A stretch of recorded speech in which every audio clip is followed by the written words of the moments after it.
ප්‍රවීණත්වයෙන් නවීනත්වයට GFU Sri Lanka.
This is a story of a village in Ceylon and of the people of that village. And in particular, it is a story of Simin Apuhami and his paddy fields. Nelumgama, meaning the village of the lotus flower, is the name of this place. You will not find it on any map of Ceylon, but it is typical of almost any mid-country village that lies between the mountains and the sea.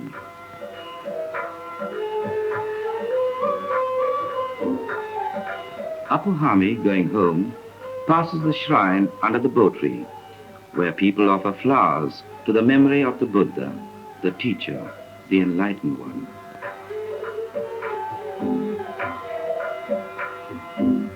Now comes the little row of shops, which is the center of Nelumgama.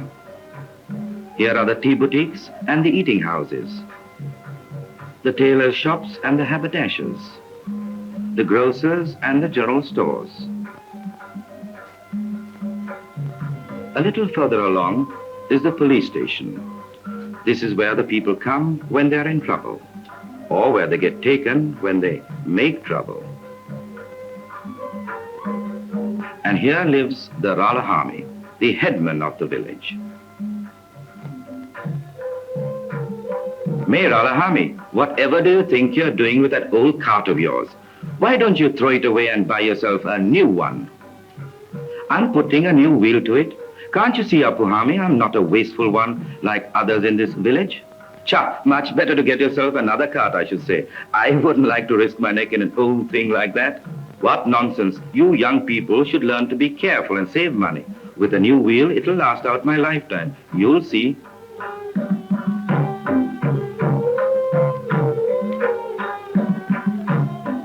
And last of all comes the new Eastern stores belonging to Siripala Silva, where you can buy anything from a brass nail to a bicycle. Without doubt, he's the biggest merchant in the village. He owns the paddy fields for miles around, and it is said that half the village is in his debt.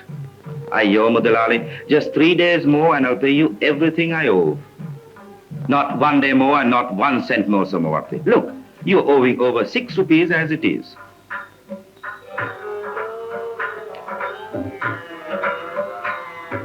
These are some of the familiar scenes that Apuhami passes on his way home from the fields, until he comes at last to the house where he lives with his wife Menika and their children, Rani the eldest and little Anula.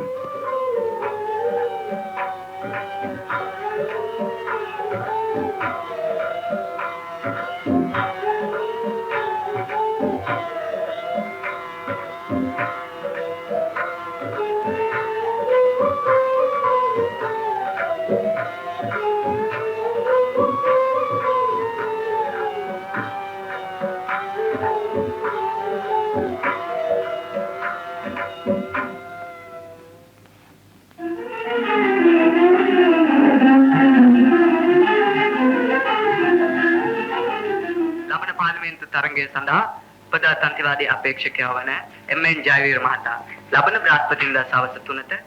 One afternoon, a few weeks later, there was a great noise in the street outside Apuhami's house. And when they all came out to discover the cause of it, they saw there a car with posters and loudspeakers, and a man speaking into a mouthpiece so that his voice was magnified for all to hear. People of Nelumgama, Listen well. In connection with the forthcoming parliamentary elections, Mr. M.N. Jaivira, the Democratic Party candidate, will hold a public meeting outside the central schools at 3 p.m. next Thursday. Come and hear him speak, Mr. Jaivira, the Democratic candidate. And don't forget the date, next Thursday, outside the central schools.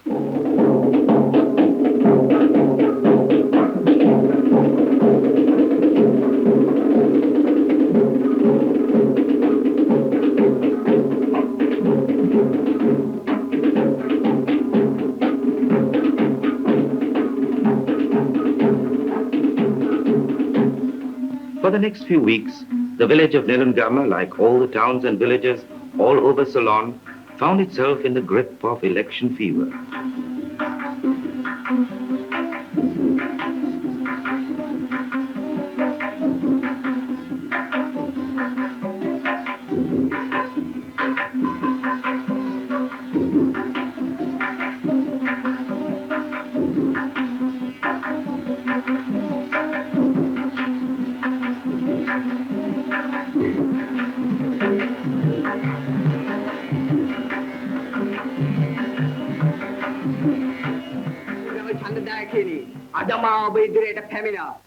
A new parliament was to be elected, and the people of Ceylon were being coaxed and persuaded to choose their representatives. Of the two candidates for the votes of Apuhami and the people of Nelumgama, Mr. Senatunga, the independent candidate, said, "I don't believe in parties. What you need here in Nelumgama is a man who will act quickly, even ruthlessly, when the occasion demands. What you need, what the whole island needs, is strong, independent-minded men who are not tied down by party loyalties. Send a party man to parliament and all you'll get is talk. Send me and you will get results." While Mr. Jaivira, the Democratic candidate, said, "My party stands for democracy. That is to say, freedom of opinion, freedom of speech, freedom of the press. We believe in the right of every citizen, however humble, to elect his chosen representatives in village committee, municipal council, or House of Parliament. And furthermore, that it is a duty of your elected representatives to carry out the wishes of you, the people. That is the true meaning of democracy." "Ah, that's all very fine. But what will you do for poor peasants like us?" asked Apuhami. "I promise I will do everything I can to improve the conditions and protect the rights of the peasant and the cultivator. And if you think I'm not looking after your interests properly, then write to me about it." Apuhami listened carefully to everything they said and kept his opinions to himself.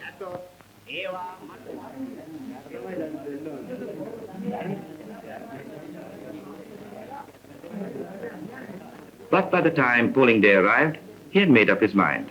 And first thing in the morning, he and Menika, together with the other villagers in Nelumgama, went to the polling station to cast their votes for the candidate they had chosen.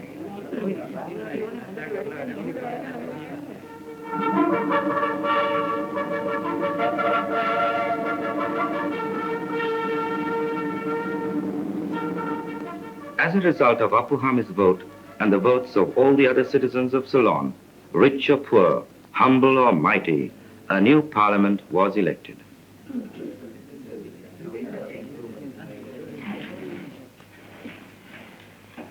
In this parliament, in the chamber of the House of Representatives, Mr. M.N. Jaivira takes the oath as a member for Nelumgama. "I do solemnly, sincerely and truly declare and affirm that I will be faithful and bear true allegiance to Her Majesty the Queen, her heirs and successors according to law."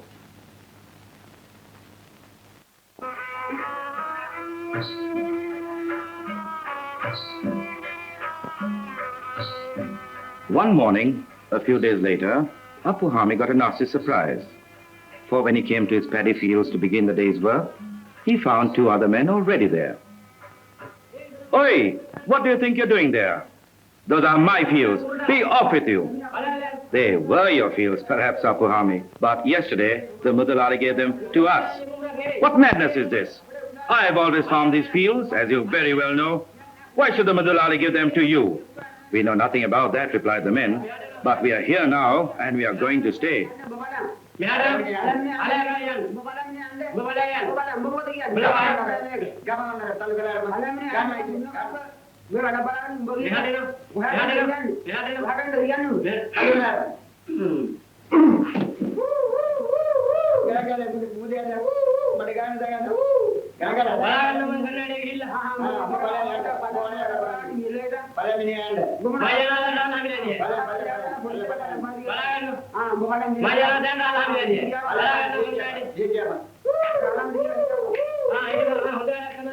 Look out, Apu Hamid, look out. You have made an enemy in the village, and you can probably guess who it is.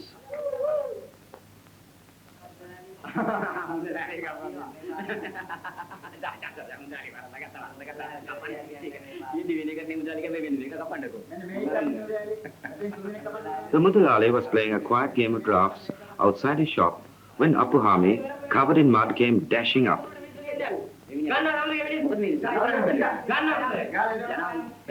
But to all Apu Hamid's angry protests, the Mudalali turned a deaf ear.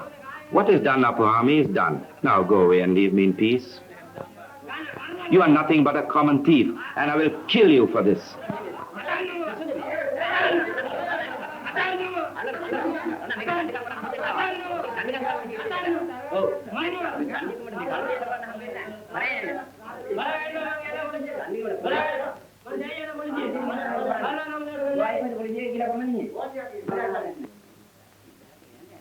Beside himself with rage, Apu Hamid ran to tell his troubles to the village headman. Come, Rala Hamid, come at once and speak to the Mudalali. He has taken my fields away. Ayyo, what can I do about it? They are his fields and he can do with them as he pleases. No, he cannot, and he must stop him.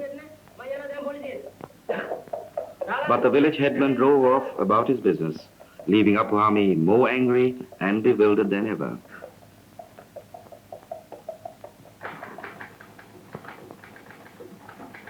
Meanwhile, in Colombo, the Peasant Cultivators Bill is reaching its concluding stages.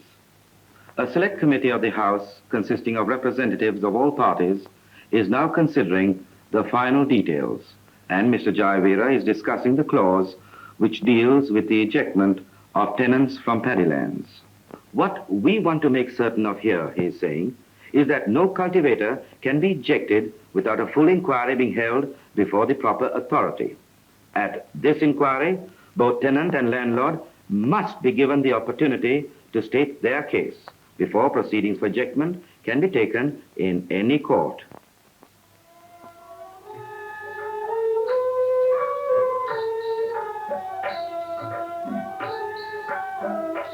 That same evening in Nelumgama, the village headman and the Mudalali might have been seen going together to Apu Hamid's house.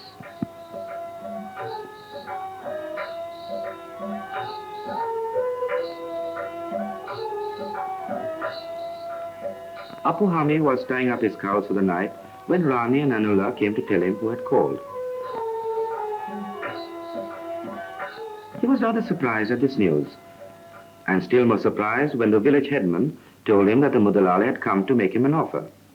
What has the Mudalali got to offer me? Asked Apu Hamid. All I want of him is to have my fields back again. And so you may, Apu Hamid, so you may, if you'll just be patient and listen to what he has to say. Now, as I told you before, the Mudalali began, I want to buy this house and garden. It is the only piece of land that suits me, and I'm prepared to pay you well. Look, here are 4,000 rupees. It's double what the place is worth. Now, what do you say to that, Apu Hamid? I say, if that is all you have come about, you're wasting your time and mine. Then the headman appealed to Menika. Menika, let us hear what you have to say about this. So Menika settled down and listened carefully to both sides of the story. Now look, Menika, here are 4,000 rupees for this house. With it, you could buy another house and still have a lot over to put in the savings bank. Yes, it was a lot of money, and Menika was tempted. But still Apu Hamid would have none of it. Now, this is my last offer, said the Mudalali. See, here are another 500 rupees. Take it, Apu Hamid, take it, they urged him. Then perhaps the Mudalali will give you back the fields. No, I will not be bullied and bribed. Take your money and get out. What an unreasonable fellow, said the Mudalali. Whatever can you do with a chap like that?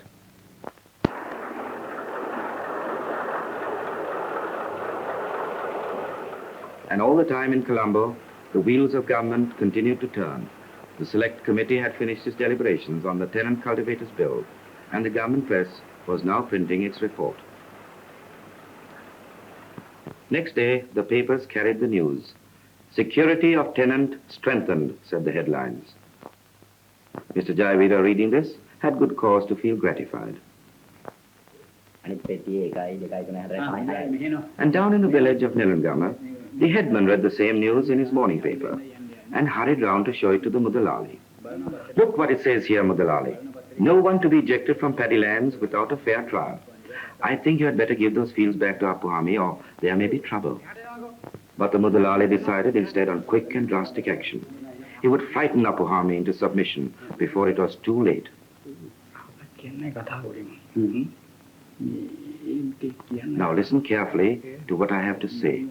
I want you to go tonight to Apuhami's house.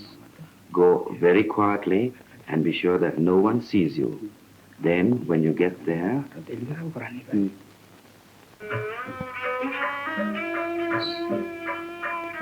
Back in the village of Nelumgama, the hubbub and excitement of the election is soon forgotten. The seasons pass, marked only by the ordered course of work in the fields, digging and ploughing, raking and planting, to grow the paddy, which is the chief harvest of their labor and the mainstay of their lives.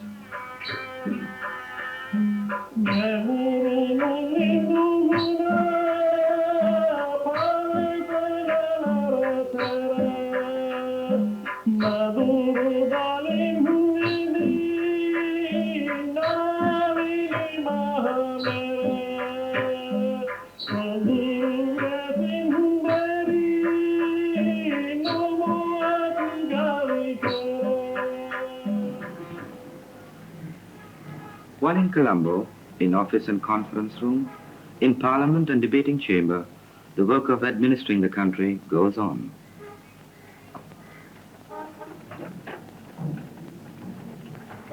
At this very moment, unknown to the villagers of Nelumgama, a bill is being debated in the House of Representatives which will vitally affect their lives, and their member is speaking in the debate. As I see it, the chief purpose of this bill is to give protection to the small tenant cultivator. 9/10 of the paddy lands in my constituency, nay, in all Ceylon, are farmed on a crop sharing basis, and the cultivator has little or no security. He can be turned off at a moment's notice by a thoughtless or unscrupulous landlord. Under such circumstances, how can we expect these people to put their best care and effort into cultivating their fields?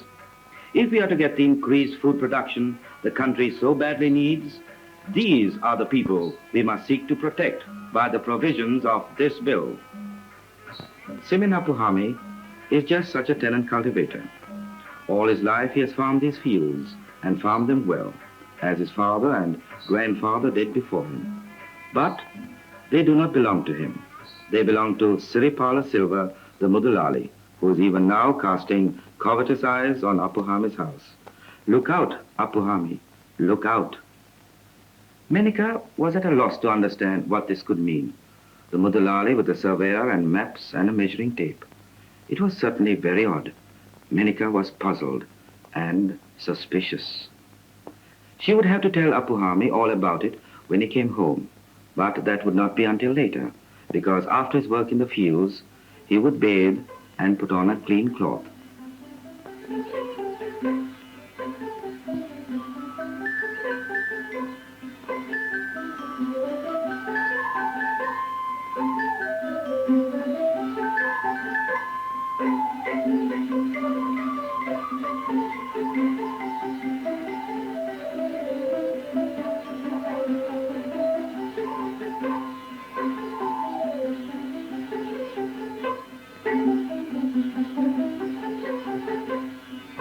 But that very same evening, as Apuhami was walking down the village street, the Mudalali called out to him, saying that he wanted to speak to him privately.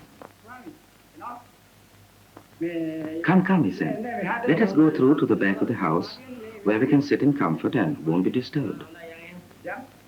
තුන් දැන් කොහොමද ඉතින් වාඩි වෙනු වාඩි වෙන්න හොඳයි දැන් කොහොමද සරසන්නේ වෙන්නේ කියන්න වරදක් නෑ හොඳයි As was to be expected, the conversation opened with the usual compliments and pleasantries. A bottle of arak was brought and cigars offered. How is Menika? The Mudalali asked. And Rani and little Anula. But Apu Hami wondered what the Mudalali really wanted to say to him. He knew very well that he wouldn't be given the best seat and a glass of arak just to gossip about his family. හරි සරල මුදලාලි මේක ඉන්දර වගේ මේක හරි ඉහළ જાතියනේ ඉස්තන And then, all at once, the Mudalali came to the point. He wanted nothing more nor less than to buy Apu Hami's house and garden. But Apu Hami didn't like the idea at all. I've lived there all my life, he said, and I don't want to change. You see, Apu Hami, my business is growing, and I want to build another shop. But again, Apu Hami said, no. All right, but I should think it over if I were you, threatened the Mudalali. බොන්න ටිකක් බොන්න බලන්න එහාට යන්න දැන් Now listen well, said the Mudalali. We have been good friends for a long time. It would be a pity for us to start quarreling now. But surely there's nothing to quarrel about, replied Apu Hami, more puzzled than ever.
Apu Hami lay on his bed, too sick and tired to move. Fonseca, the policeman, came to see him with the village headman, and they listened to his story. And after that, what happened? Fonseca asked. Then they started throwing stones at me. One of them hit me on the head, here. The blood ran into my eyes, and while I was still dazed, they hit me with sticks and knocked me senseless. And then you remember nothing? Are there any witnesses, Rolahami? No, I've asked everywhere. No one has seen or heard anything. Could you identify these men, Apu Hami? It was too dark to be certain, but I think I know. The policeman took all this down and promised to do what he could. Now, rest well, Apuhami. We'll do our best for you, but we haven't got much to go on. You see a difficulty, don't you, Raluhami? We haven't got any witnesses, and there isn't really enough evidence on which to make an arrest.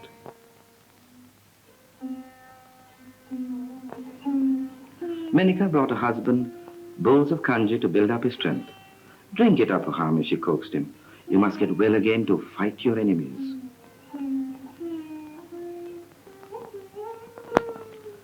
Apuhami felt that the whole world was against him, and he didn't know where to turn for help. And then he remembered what Mr. Jayavira had said. I promise I will do everything I can to protect the rights of the peasant and the cultivator.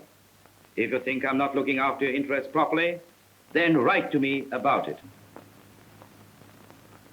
Mr. Jayavira was in the chamber of the house when Apuhami's letter was brought to him.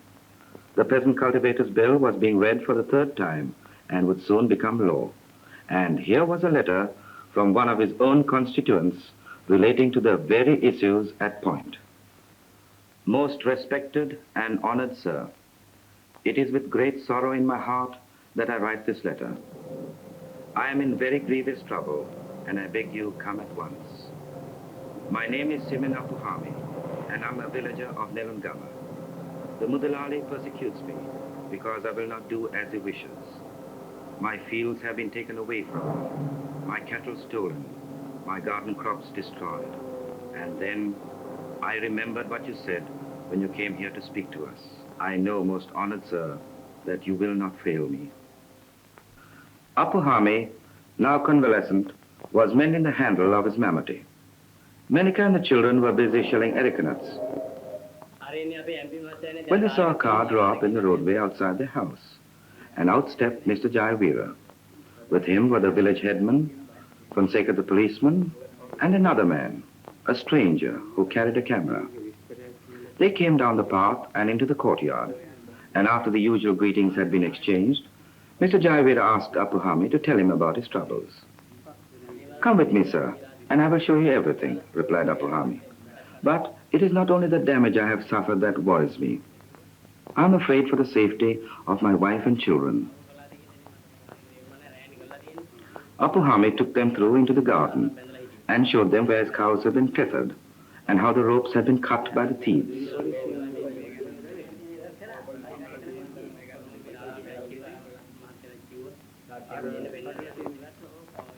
And he showed them how his fences had been broken down. Yes, I see, said Mr. Jayavira. Now we must think what can be done to stop this persecution. While they were talking in the garden, a group of villagers had collected in the roadway to watch, as was only to be expected. Their member of parliament with the Rolahami and the policeman. Whatever could this mean? Something important must surely be afoot. The Mudalali saw them too, and he did not at all like what he saw. Now, as regards your fields, Apuhami, you need have no fear. We have just passed a bill to protect people like you. But as regards your cattle, what are the police doing to catch the thieves?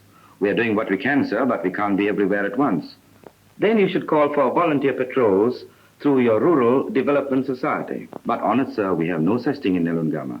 Then you should form one. It would help you to settle many problems locally. If you will organize it among yourselves, I will gladly come down and launch the society for you. The press photographer at that moment took their picture. And there it was next day in the morning papers, under a headline which read, "Villager victimized.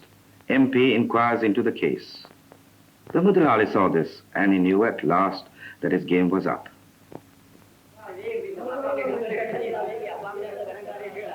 The villagers of Nelumgama saw it too, and came hurrying round to Apuhami's house. "Hey, Apuhami," they cried, "have you seen this? Your picture in the papers. And look what it says. MP to inquire into your case. You're all right now, Apuhami. You're famous." The good news with them. "That's all very well," said Menika. "But what's the use of being famous if your stomach is empty?" And here was the Mudalali coming to join them. He looked worried, and there seemed to be something on his mind, as he pushed his way through the crowd and tapped Apuhami on the shoulder.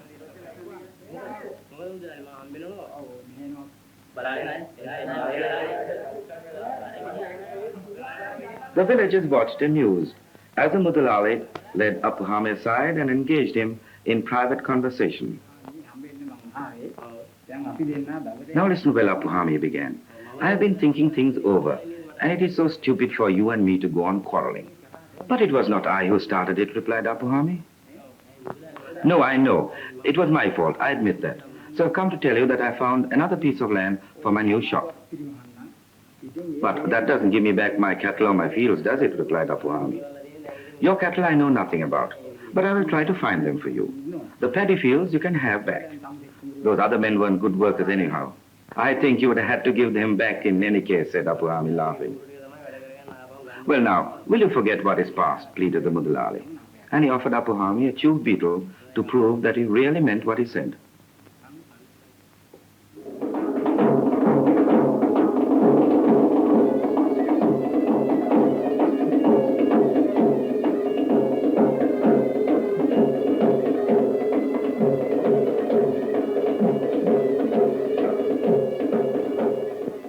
So the people of Nelumgama took the advice of their Member of Parliament and formed their own Rural Development Society. And Mr. Jayavira came down, as he had promised, for the opening ceremony.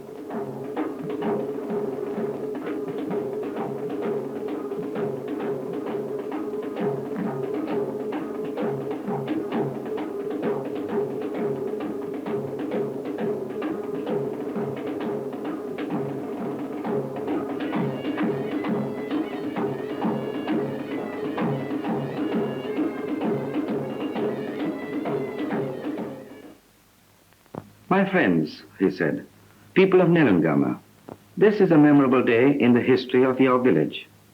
It is also a very happy day for me. As your elected representative, I feel that nothing could promote the welfare of this village better than the movement we are here to launch today. This society is yours. Its purpose is to teach you to help yourselves. If you do that, then the government on its side will help you. There are no end to the things you can do with a society like this, as other villagers in other parts of Ceylon have already found out for themselves. You can open up new roads or restore old tanks to irrigate your fields. You can make your own playing fields. You can make a bathing pool or a well.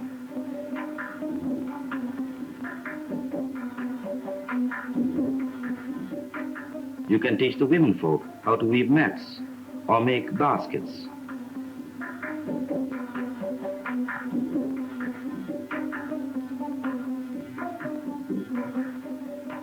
You can organize conciliation boards to settle minor disputes. Or start a free dispensary for the poor and the needy.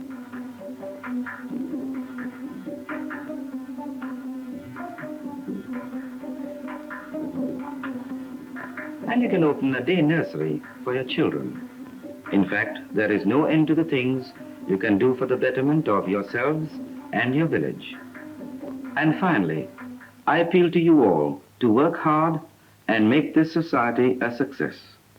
If you do, then I'm sure you can make Nelumgama a better place to live in, both for yourselves and for your children.